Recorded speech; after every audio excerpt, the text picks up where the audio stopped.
Hi, I thought I'd do a little update.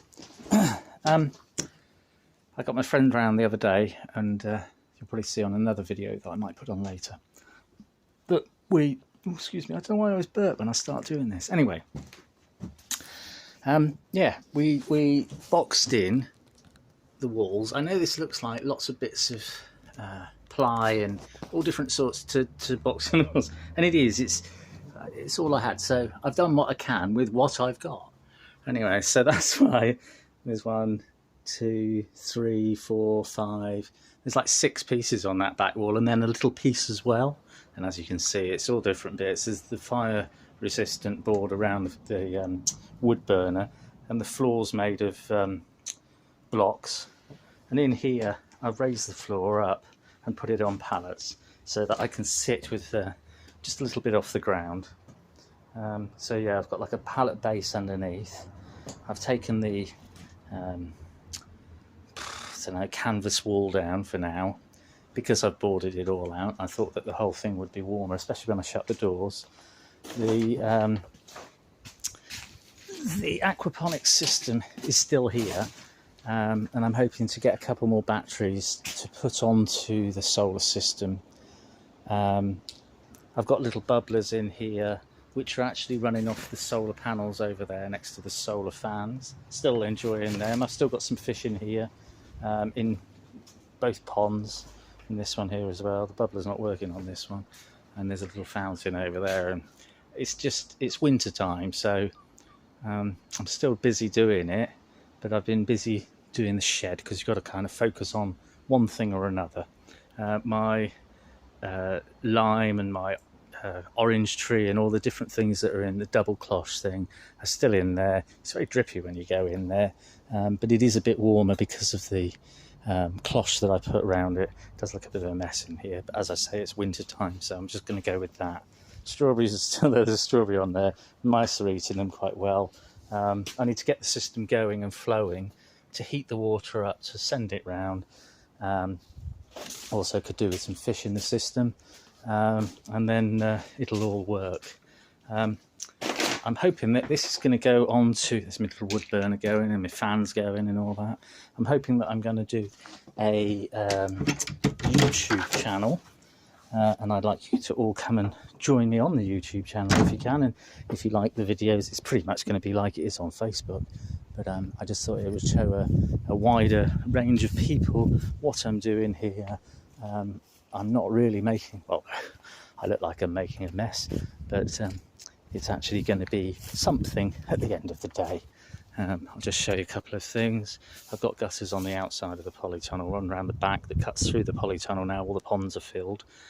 This one runs along here and it collects the water off the side, which runs down through a gully, through a pipe that runs into the pond down there. I'm cutting the hedges back as I'm going.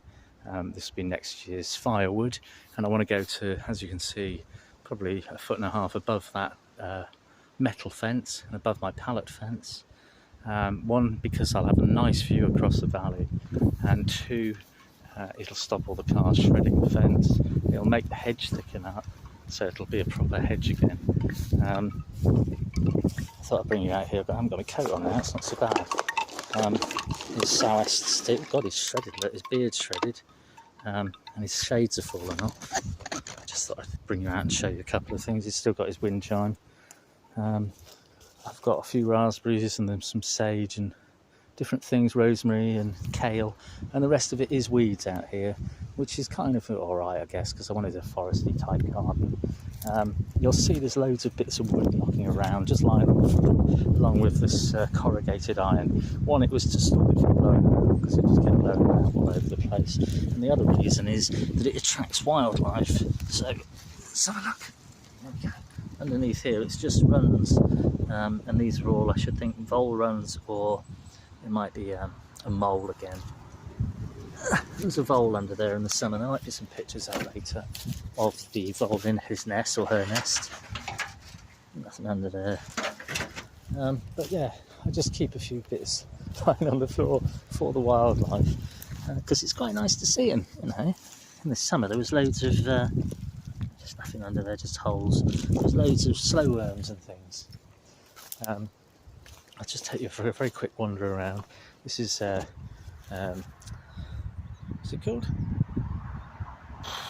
One of them things, artichoke. There's a few knocking about, so that's quite nice. There's an apple tree here along with an echium. The echium died on the top and it's died back. There's another artichoke there, look, they're globe ones, green globe. I grew 3 different varieties 2 years ago and planted loads in. When I first started doing my landscape gardening business, which was like 25 years ago, I specialised in hardy exotics, so I'd plant them in amongst other English plants as well, so they'd be like Mediterranean, North African plants, and it gave you different focal points because I quite liked them myself. It gave me a chance to go to Cornwall every weekend to go surfing, and I used to pick up the plants down there, or kayaking, pick up the plants down in Cornwall, go and choose them on the Friday afternoon or Saturday morning, and then go surfing or kayaking, and then come back on the Sunday or the Monday morning early, pick up the plants on the way and drive them back and flog them to people. So that's what I did.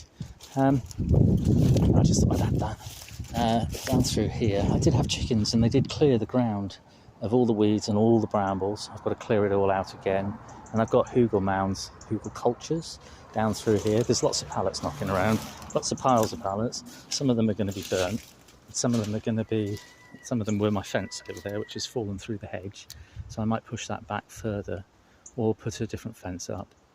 And the rest of it, as you can see here, this is just one big hugel mound. And then in here, it's just all messy weeds. I'm calling my new YouTube channel Ian's Field of Greens. I hope you can hear this. And I'm going to show people how to basically have a big field full of messy weeds. No, I'm going to show people how to grow aquaponic leafy greens and salads on a DIY system that I've built, obviously in the polytunnel earlier I showed you. I have got a lot of buddleias down here. There's loads of wildflowers. There's a fig tree down here.